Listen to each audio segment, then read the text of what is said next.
Hello, hello, hello, my beautiful souls. Blessed day, blessed be. So today we have dwelling in truth. I stand in the light of truth. And our favorite word, forgiveness. I acknowledge that harboring resentment blocks the flow of love. I love that these cards came out today because it's something that I've been talking to people a lot recently, and something that's been coming up with my own spirit guides recently is definitely being authentic and standing and speaking and owning your truth, right? Um, but on the other side of that is forgiveness. And forgiveness starts with ourselves, as do all things, right? Healing, forgiveness, love. Um, Everything starts with us, and then we're able to emanate it out to others, right? To radiate it, to reflect it back onto others. Recently, I had to deal with, I'll say, my partner's jealousy.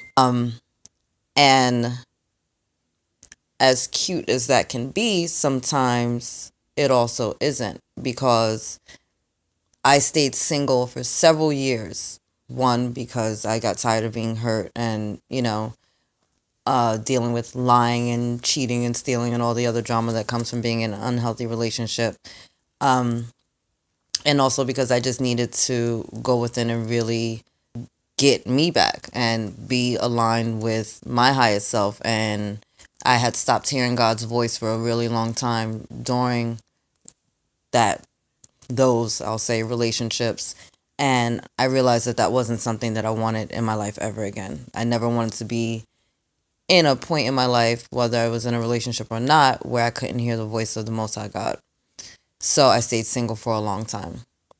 And then, he really is amazing. He's a good guy. He's really generous and loving. Um, but he also can be very jealous.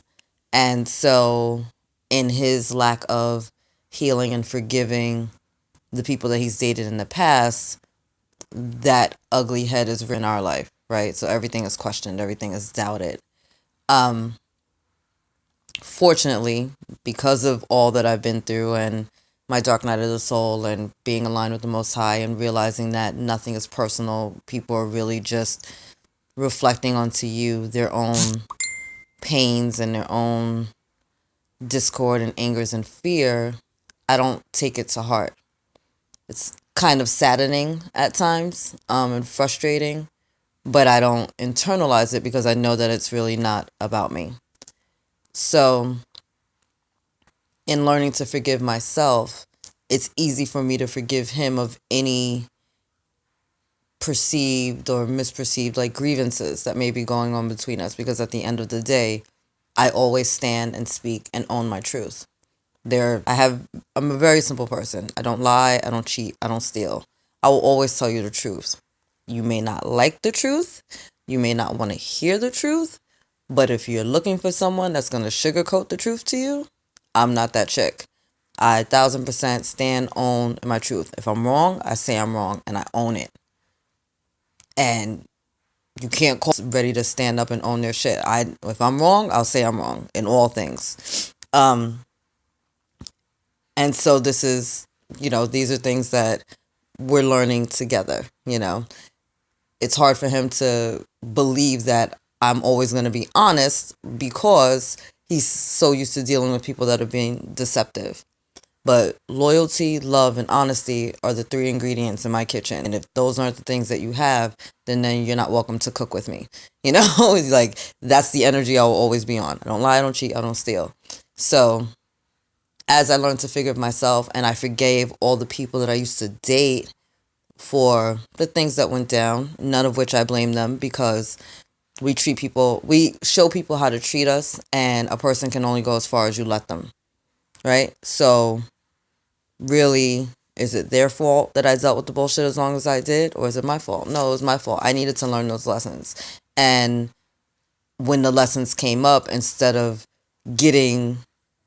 passing the test immediately, oh, it's okay, and oh, that's all right, and you just sweep it under the rug, and oh, I love them, and they'll do better, and you want to hope for the best of people, and not seeing that, like, this taking people out of your life for a reason. Like, stop, stop, stop, stop. Learn the lesson so you can move forward. In one relationship, I was with the guy for 10 years on and off. Just repeating the same shit. It would be okay for a minute, then it wouldn't, then it'd be okay for a minute, then it wouldn't, then it'd be okay for a minute, then it wouldn't. And you finally get to a point where you're so tired and you're like, enough is enough already. Like, I'm tired of this. I don't deserve this. I deserve better than this. And when you love, respect, and yourself and stand in your own truth, your world starts to shift. I've lost a lot of people in my life. Actually, I don't consider them a loss, but there are a lot of people that are no longer on the path with me because they're not standing in their truth, because they're not moving from a space of love, because they wanted to be disrespectful, wanted to take advantage, and that's not the energy that I'm embodying right now. I move forward in truth, in love, and in light. And I shine that out to everybody else because those are the things that I want reflected back to me as well. I had to forgive myself for dealing with bullshit a lot longer than I should have. And then I had to forgive the people in my life that I allowed to reflect those things to me and stop taking it as if it was a personal assault. Only love is real.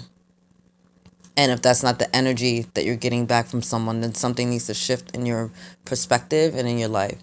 And most of the times, the shift in perspective needs to be the shift in how you feel about yourself. Once you change how you feel about you, your entire world changes. You're embodying the vibration of love. You're embodying the vibration of truth. You're embodying the vibration of loyalty. You're embodying the vibration of respect. And people will be added and deleted from your life accordingly. So you're being called to take a real good look at all the people in your life. And then you're being called to take a real good look at yourself and own it. Like, what have you not forgiven yourself first and foremost? And this is where the truth comes in. You have to be honest. If you want to clean your house, baby, you got to see the dirt, right? It's so much easier to clean a room with all the lights on than it is to clean it in the dark. You have to shine a light on your truth and your heart and your values and see what doesn't fit anymore. And then release it with forgiveness, with gratitude, and with love. Don't be ashamed of where you stand today because it is going to propel you to your tomorrows. The point of all of our life lessons is to learn through them. So whatever grievances, whatever challenges, whatever obstacles, whatever trials and tribulations that you have been or are being faced with right now, take a step back, take a breath, and look at them and see, what am I learning from this? Why is this challenge before me? As I said in the video yesterday, I've had a lot of health issues come up, and I'm not for being sick. Like, that's not something that I accept into my life. So I don't really deal with health issues, but I know that things are coming up because it was a reminder from my spirit guides that my healing, that my role as a healer is not only to heal others, but I need to know that it has to start with me first. I have to know that I can heal myself, and then I can share that with others. So as I stand in my authenticity, as I speak my truth, as I walk and live my truth, I have to realize that it all starts with me. Everything starts with us. Everything starts with us. So forgiving yourself for maybe lying, forgiving yourself for not being 100%, forgiving yourself for staying in a relationship or at a job too long, not forgiving yourself sooner, right? Forgiving yourself for lying to yourself. The signposts are there. And we've all been given a lot of red flags. I pulled a personal card for me today and it said tsunami, wake up call. And I knew exactly what that energy was, and it's, one of the indicators is like, you probably saw the signs, but you weren't really paying attention. It's kind of like the tower moment in tarot, right? Like, holy shit, everything's falling apart. And it's not that things are falling apart. It's, yo, wake up, look around, look at the signposts, look at the red flags, see what needs to be adjusted, and do it before the shitstorm comes, right? Animals have beautiful instincts. You'll see animals like clearing out of a forest or a field or wherever before a big storm comes. It's not like they're getting a weather report, you know, it's not like they have uh an alert on their phone where they're getting like, oh, flash flood warning or some crazy shit, right? No, they're trusting their instincts. And we all have the same instincts. This is the GPS system that was given to us by God. We all have it. It's a matter of tapping into and trusting it. So learn to trust your instincts, right? When you feel something, acknowledge it, own it, and check where and why it's coming, and take a step back and really just be honest with yourself and see the areas in your life in which you need to forgive yourself. A great technique is to write yourself a letter, you know, like if you were writing one of your best friends and they were going through the same trials and tribulations that you're going through right now, what would you say to them? I'm sure you wouldn't be like, yo, you're a stupid bitch and you should have fucking known better and you're so stupid and how dare you stay that long and oh, and that's why you're fat now. And that, like, you wouldn't talk to your best friend like that. You would be pouring so much love, so much light, so much inspiration and motivation into them that how down in their depression they are, by the time they got off the phone with you, they felt like themselves again. Or maybe a new person. They felt like there was hope. They felt like they had a shot. They felt like they mattered. They are you. So I like journaling. I think I've told you guys this before. I find it very therapeutic. Even with, you know, my man and the situation we're going through. Like, we've had a long talk about it. Yay. But even afterwards, I decided to, like, journal him a letter. Why? Like, let me completely release it. I don't want any anger, animosity, any discord, any grievances between us. So despite whatever was said in the conversation verbally, I wrote it out to release it. I wrote it out to release it from me. I wrote it out to release it from him, and out to release it to the universe so that it is once and for all, and so it's done. So, little technique, little advice from your girl. I love you guys. God loves you and angels surround you. Bye.